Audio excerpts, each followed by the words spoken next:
Our last speaker for today is Shira. Is Shira Weinberg Harel. She's a product and AI expert. Throughout her career, she has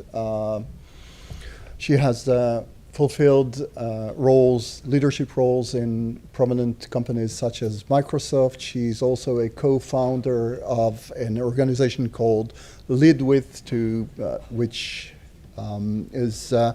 has been established to promote women in technology. She's a member of the prestigious 40 Under 40 list by Globes, and she's also has her own podcast. So, Shira?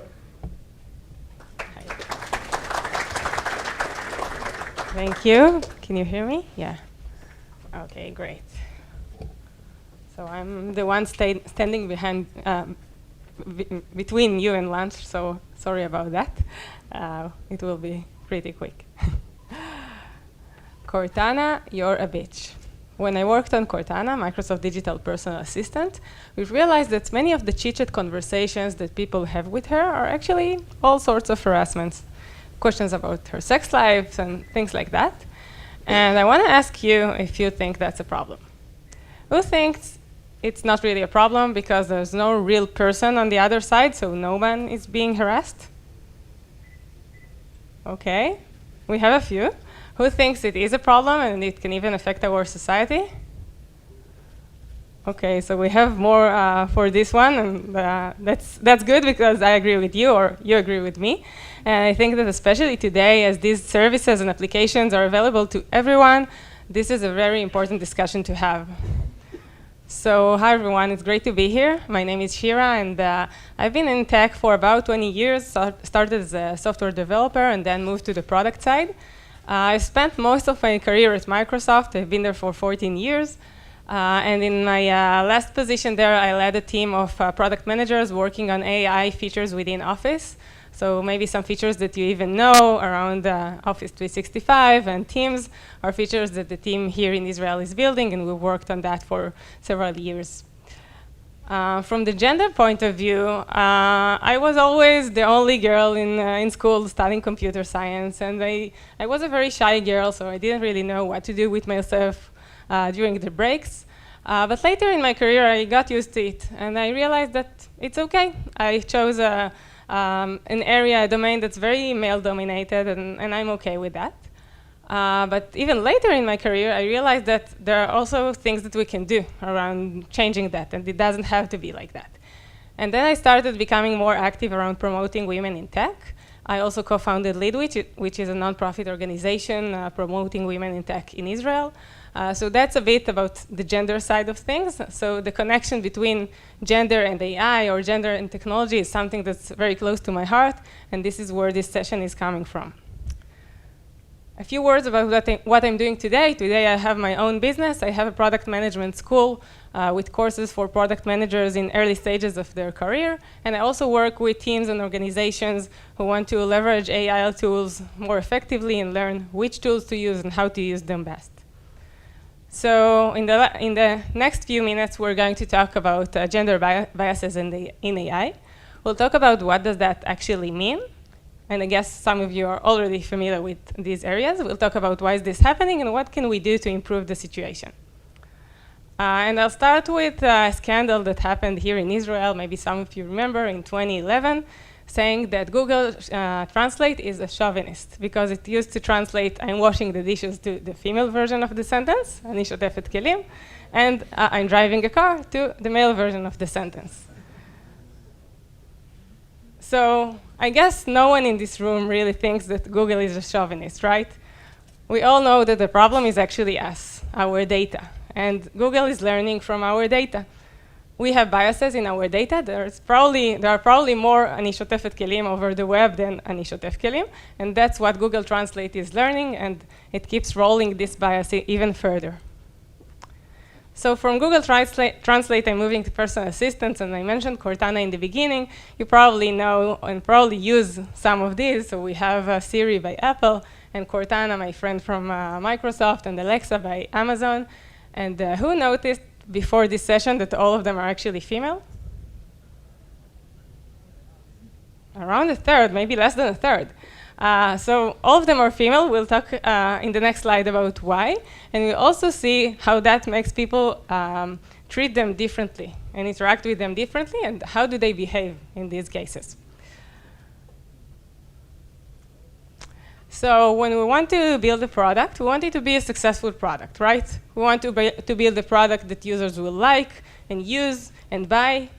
So we go and ask our users, or check with our users what kind of a product they need or want.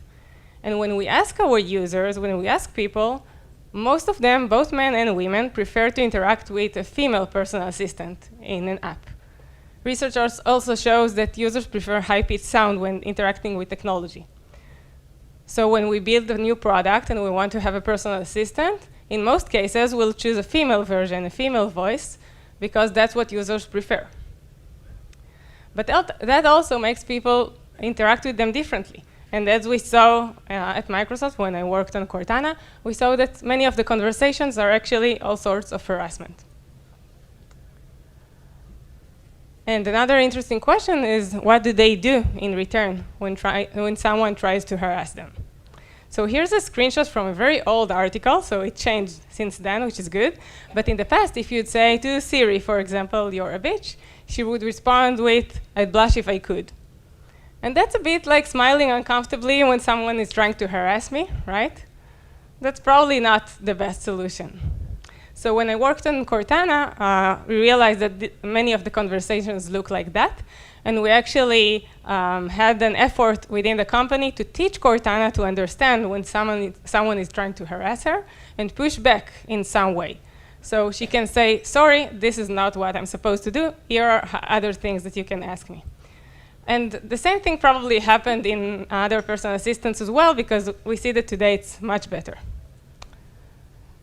So we talked a bit about the fact that most digital personal assistants are female.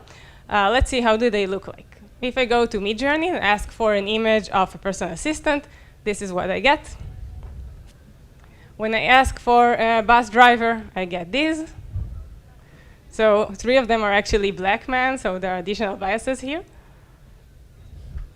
A doctor, a nurse. And when I ask for male personal assistants, I do get some men, but you see a difference between the men and the women. The photos are more zoomed in, they seem more professional, and the women are more zoomed out. You can see their body, they're sexier. So there are additional biases, additional layers of biases here. It's not just about a man or a woman, there are additional things here. Another example that someone shared with me from TikTok.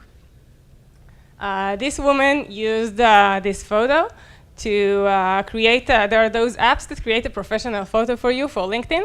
So she uploaded this photo to create a more professional photo, and this is what she got. Or this. Or this.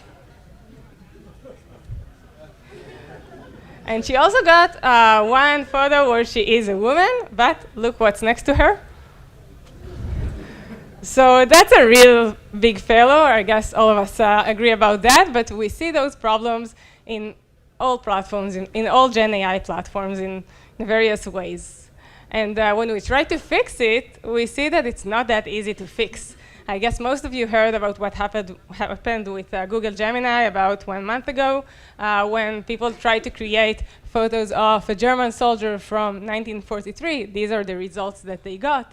So we have Asian women and black women, and that's probably not a good solution as well, because it's basically changing the history. And there was a lot of noise around that, and they actually had to remove the ability to create images of people in Google Gemini. And a question that you probably have in mind by now is this really a problem? Because it's actually a reflection of reality, right? And what do you want to do? Do you want to create AI that behaves as if everything is equal? Probably not, right? And we've seen what happened with Gemini. But today we also know that AI is not just learning and reflecting the reality, it makes things even worse because it generalizes everything. So one of the things I do around AI is I run sessions for kids to teach them AI tools. And when I try to create images of superheroes, this was a part of the prompt, These are the images that I got, or these from Leonardo, or these from ideogram, so I got one girl here. And if I was a real teacher creating a session for my class, not related to AI, I probably would have created one boy and one girl, right? Because I know my audience, and I'm thinking about what they need. But AI is not doing that. AI doesn't have those filters, and it generalizes the gaps and the biases that we already have in society. So we see that this is really a problem. And lately, we're seeing a new type of problem when we talk about using AI and using Gen AI tools. And probably all of us in this room are using these tools in our day-to-day. And we know that these tools make us better employees. They can save us time. We can create better results. But we also see that there's a gap between men and women here. And women are 37% less likely to use AI in their work, in their job. So this is another problem that we have.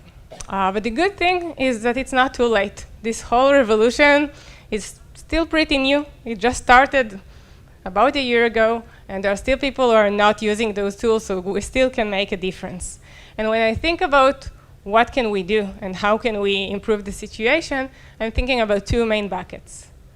As AI users, which is all of us and soon everyone, we really need to have this critical thinking, because we're no longer in a world where we ask a computer a question and we get a response and we know that this response is correct. We need to have this critical thinking and know that AI makes mistakes, but not only mistakes and big errors and hallucinations, also gaps and sometimes small biases that are easy to miss. And as AI creators, which I guess we probably have a lot of these here as well, we also need to be very careful about the product that we create. And there are things that we can do, especially looking at our data set and making sure that our data set is not biased and includes all the relevant information. So we have both images of women and men, for example, and create unbiased data sets. We can also have people human in the loops in our process. So like we have someone in charge of security or someone in charge of privacy, we can have someone in charge of these areas as well. And someone asking those questions along the process of creating a product. So we can stop in specific steps on the way and say, what kind of biases might we have in our product? And just pausing for a second and asking those questions can definitely help us find biases and find gaps that maybe we miss in our day-to-day. So can we trust AI? All of us are going to use AI. We know that. Nothing's going to change that. And AI is really helping us in our work and in our day-to-day. So this is not going to change. But we really have to be careful when thinking about how we use the tools and how people around us use the tools. And also when creating tools, thinking about how our users will use the tools and what kind of biases might we have in our products and what can we fix before we ship something to production. Thank you.